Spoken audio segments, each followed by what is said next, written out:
Last week में market के हर एक इंडेक्स ने ऑलमोस्ट 1000 से 1500 पॉइंट का मोमेंटम दिया, बट हम उसमें से सिर्फ 200-300 पॉइंट का मोमेंटम भी ठीक से कैच नहीं कर पाए। देखो, एक सीधी सी बात है, इंडियन मार्केट में जब भी कोई मोमेंटम आता है ना, तो वो गैप अप और गैप डाउन के बीच में खत्म हो जाता है।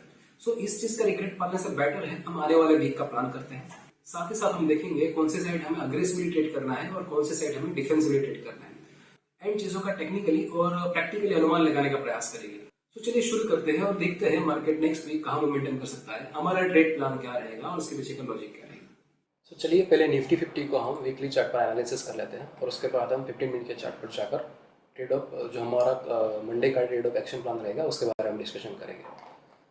वीकली बेसिस पर एक चीज़ सभी को क्लियर नजर आ रही है कि मार्केट पिछले दो वीक से काफ़ी मोमेंटम के साथ ऊपर आया हुआ है। बट क्वेश्चन अभी यहाँ पर ये है सभी के माइंड में, क्या मार्केट यहाँ से फॉल करेगा या फिर ऊपर जाएगा, या फिर नीचे फॉल करता है तो साइडवेज हो जाता है, क्या हो सकता है। ये काफ़ी सारे क्वेश्चन अभी सभी के माइंड में चल रहे हैं। अगर ऊपर जाता है तो क्यों जाता है और अगर फॉल करता है तो क्यों करता है। देखो, एक चीज़ लॉजिकल समझो, ऊपर की साइड ना स्टॉप लॉसेस पेंडिंग पड़े हुए हैं। ये देखो 24,150 के लेवल पर भी ऊपर स्टॉप लॉसेस पेंडिंग पड़े हुए हैं एंड 24,800 के लेवल पर भी स्टॉप लॉसेस पेंडिंग पड़े हुए हैं। Stop losses in the sense यहाँ पर ये एक ऐसे लेवल है कि यहाँ से बड़े कैंडल रिजेक्शन में, मतलब इसी लेवल से मार्केट रिजेक्ट हुआ था। इवन 24,800 के लेवल पर भी आप देखो यहाँ पर भी रिजेक्ट हुआ था और 24,150 के लेवल से भी मार्केट एक बार रिजेक्ट हो चुका है।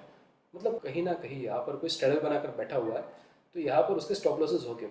और सिंपल सी बात है, मार्केट जब जब स्टॉप लॉसेस के लेवल पर आता है तब तब मार्केट ना अगर थोड़ा भी अगर ऊपर के साइड मार्केट जाने का प्रयास करे ना, तो वहाँ पर लोगों के स्टॉप लॉसेस हिट होते हैं और जैसे जैसे स्टॉप लॉसेस हिट होते हैं ना, तो मार्केट और ऊपर के साइड भागता रहता है, बड़े बड़े स्पाइक आते हैं। राइट, एक चीज़ देखो, यहाँ पर मार्केट जिस लेवल पर अभी खड़ा है वहाँ पर वो चीज़ ऑलरेडी वीक हुआ है, क्योंकि यहाँ पर एक बार नहीं मार्केट 3 बार आ चुका है इस लेवल पर, 1 टाइम, 2nd टाइम और 3rd टाइम। यहाँ पर मतलब ये लेवल इतना मायने नहीं रखता है, ये लेवल ऑलरेडी वीक होता जा रहा है। सो चांसेस काफ़ी हाई है कि इस लेवल को ब्रेक करके मार्केट और ऊपर की साइड चला जाए। अब इसी चीज़ को हमें अगर इसी चीज़ का अगर हमें ट्रेड प्लान करना हो तो किस तरह से होगा। चलिए 15 मिनट के चार्ट पर जाकर देखते हैं।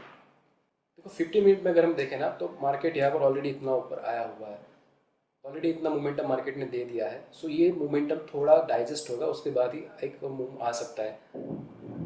अगर मार्केट गैप अप ओपन होता है तो गैप अप ओपन होने के बाद ये थोड़ा बहुत गैप फिल करने देना मार्केट को। उसके बाद जैसे ही मार्केट ऊपर के साथ जाता है, डब्ल्यू पैटर्न के साथ जाता है, तो वहाँ पर आप ट्रेड ले सकते हो ऊपर की साइड।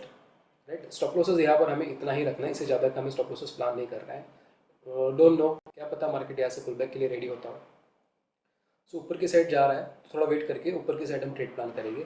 बट कंडीशन एक रखना, अगर आप पॉजिटिव साइड, आप ऊपर की साइड अगर ट्रेड प्लान कर रहे हो तो थोड़ा अग्रेसिवली ट्रेड करना, मतलब क्वांटिटी थोड़ा बढ़ाकर काम करना, क्योंकि मोमेंटम और भी ऊपर जाने की प्रोबेबिलिटी है। एंड अगर आप डाउन साइड अगर ट्रेड प्लान कर रहे हो तो क्वांटिटी कम कर लेना, थोड़ा डिफेंसिव होकर काम करना, क्योंकि यहाँ पर 2 प्रोबेबिलिटीज़ है। अगर मार्केट नीचे आता है तो अगर नीचे आता है तो यहाँ पर कहीं ना कहीं एक वॉलेटिलिटी के अंदर फंस सकता है या साइडवेज में जा सकता है। बिकॉज साइडवेज वॉलेटिलिटी में क्यों फंसेगा, अगर मार्केट को ऊपर की साइड जाना है तो मार्केट को इस लेवल पर होल्ड करना पड़ेगा, और होल्ड करता है मतलब यहाँ पर साइडवेज जा सकता है या फिर वॉलेटिलिटी के अंदर फंस सकता है। सो ये चीज़ माइंड में रखना। नीचे की साइड अगर आप प्लान करो तो एम पैटर्न के बेसिस पर आप प्लान कर लेना, टारगेट बड़ा मत रखना नीचे की साइड। चांसेस काफ़ी ज़्यादा रहेंगे मार्केट नीचे की साइड एक दोजी टाइप का कैंडल बना दे या इस तरह का एक कैंडल बना दे, मतलब टेल बना के ऊपर आ जाए। आपको लगेगा बड़ा टारगेट आएगा, बट टेल बनाकर ये ऊपर भी आ सकता है। सो चलिए बैंक निफ्टी को हम वीकली चार्ट पर एनालिसिस कर लेते हैं। देखो बैंक निफ्टी के अंदर ना हमें क्लियरली नजर आ रहा है कि मार्केट अपने पुराने लेवल को टच कर रहा है। सो यहाँ पर ना हमारा प्लान एक सिंपल सा रहेगा। देखो ज़्यादा क्रिटिकल अगर ना करें ना, तो मार्केट के अंदर कुछ मेजर एलिमेंट नहीं है जो हम समझ ना सके। कुल मिला के 2, 3 या 4 ही चीज़ें ऐसी है जो मार्केट में बार बार रिपीट होती रहती हैं। फर्स्ट ऑफ ऑल, मार्केट या तो ट्रेंडिंग जाता है, या तो फिर वॉलेटाइल हो जाता है, या तो फिर साइडवेज जाता है। ये 3 ही क्राइटेरिया के अंदर मार्केट ऑलवेज रन करता रहता है। राइट, हमें सिर्फ इतना फाइंड आउट करना होता है कि अब मार्केट यहाँ से ट्रेंडिंग जाएगा या फिर वॉलेटाइल होगा या साइडवेज होगा। क्लियर यहाँ पर नजर आ रहा है मार्केट पिछले 2-3 वीक से लगातार एक ट्रेंड के साथ ऊपर आ रहा है। राइट, सो मतलब यहाँ पर ट्रेंडिंग मार्केट आ रहा है या आ चुका है, हम ये बोल सकते हैं। सो यहाँ पर हमारा प्लान ऑफ एक्शन क्या होना चाहिए। मार्केट कल अगर इस लेवल से नीचे के साइड ओपन होता है तो हम पुल बैक के लिए प्लान करेंगे। सिंपल, पुल बैक के लिए हम प्लान करेंगे, क्योंकि जब जब हमने ये चीज़ कॉमनली ये चीज़ देखा है कि जब जब मार्केट अपने पास्ट लेवल को टच करता है तो वहाँ से नीचे आने का चांसेस काफ़ी हाई रहता है। अब देखो यहाँ पर भी देखो, ये पहले मार्केट ऊपर आया, उसके बाद 2nd टाइम जब ऊपर आया तो सेम लेवल पर आने के बाद मार्केट ने यहाँ से करेक्शन दे दिया। यही सेम सिचुएशन यहाँ पर भी हो सकता है। मार्केट अभी फिर से ऊपर आया है तो यहाँ से नीचे के साइड मार्केट आ सकता है, राइट। सो हमारा प्लान ऑफ एक्शन सिंपल ये होना चाहिए, हमें पुल बैक प्लान कर रहा है। यहाँ पर देखो, जैसा हमने निफ्टी में देखा कि अगर ऊपर के साइड मार्केट जाता है तो हमें क्वांटिटी बढ़ाना है, नीचे की साइड कम करना है। बट बैंक निफ्टी के अंदर हमें थोड़ा ऑपोजिट करना है। अगर नीचे की साइड मार्केट आ रहा है तो हमें डाउन साइड क्वांटिटी को बढ़ाना है और अप साइड क्वांटिटी को थोड़ा कम रखना है, राइट। एंड सेकेंड थिंग, यहाँ पर भी एक सिचुएशन क्रिएट हो सकता है, यहाँ पर पूरा पुल बैक आ सकता है साइडवेज, या फिर वॉलेटिलिटी के अंदर फंस सकता है मार्केट। इसी चीज़ को अगर हम 15 मिनट में जाकर देखें, सो प्लान ऑफ एक्शन हमारा सिंपल से होना चाहिए। देखो, इस लेवल पर आकर अभी एक एम पैटर्न अभी बना हुआ है। देखो, कल अगर मार्केट इस लेवल के आसपास कहीं पे ओपन होता है और थोड़ा टेल वगैरह बनाकर नीचे आने का ट्राई करता है, तो हमारा प्लान सिंपल होगा, नीचे के साइड मार्केट को शॉर्ट कर देंगे और टारगेट थोड़ा 500 पॉइंट का हम टारगेट लेकर होल्ड कर सकते हैं। उससे ज़्यादा ऊपर अगर लगता है तो हम ट्रेल करके आगे चल सकते हैं, बट इतना हमारा टारगेट लेकर हम इस ट्रेड को होल्ड कर सकते हैं।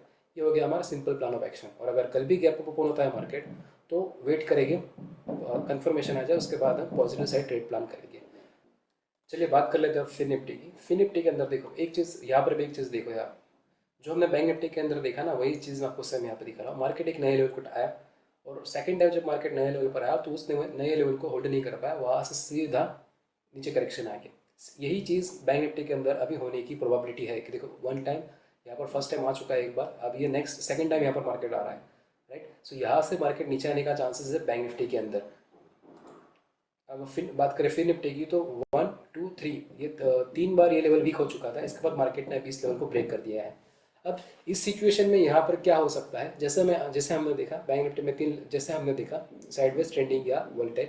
सो देखो, यहाँ पर ना मार्केट फर्स्ट टाइम अपने लेवल को ब्रेक करके ऊपर की साइड गया है। अब यहाँ पर इस लेवल पर ना एक तो ऑलरेडी राउंड लेवल है 26,000 का, यहाँ पर बहुत सारे लोगों के अंदर ना कन्फ्यूजन होगा, क्योंकि अगर हम मार्केट अभी एक लेवल बना चुका है तो यहाँ से अगर हम ट्रेड प्लान कर रहे हैं इस लेवल से, हमारे पास एक एंगल पॉइंट होता है या एक स्टॉप लॉस होता है कि भाई ऊपर तक हमारा टारगेट रहेगा, इसके नीचे स्टॉप लॉस रहेगा। बट यहाँ पर अभी मार्केट के पास स्टॉप लॉसेस तो है, ऊपर की तरफ कोई भी प्रिडिक्टेबल टारगेट नहीं है। सो कन्फ्यूजन की वजह से क्या होगा, अगर थोड़ा भी नीचे की साइड आने का प्रयास करता है फिन निफ्टी तो काफी एकदम शार्पली मार्केट नीचे की साइड आ सकता है। Bank Nifty and Fin Nifty के अंदर हमारा सेटअप डाउन साइड का बन रहा है, जबकि निफ्टी की तरफ एक पॉजिटिव साइड का सेटअप बन रहा है। फिन निफ्टी और बैंक निफ्टी के अंदर आपको डाउन साइड ट्रेड मिल रहा है तो क्वांटिटी थोड़ा इंक्रीज करके काम करना, और निफ्टी के अंदर अगर ट्रेड करने को मिल रहा है तो अपर साइड थोड़ा अग्रेसिव हो जाना और डाउन साइड थोड़ा डिफेंसिव हो जाना। सो आज के लिए बस इतना ही, मिलते हैं नेक्स्ट वीडियो में नेक्स्ट टॉपिक के साथ। तब तक के लिए goodbye, take care, bye bye.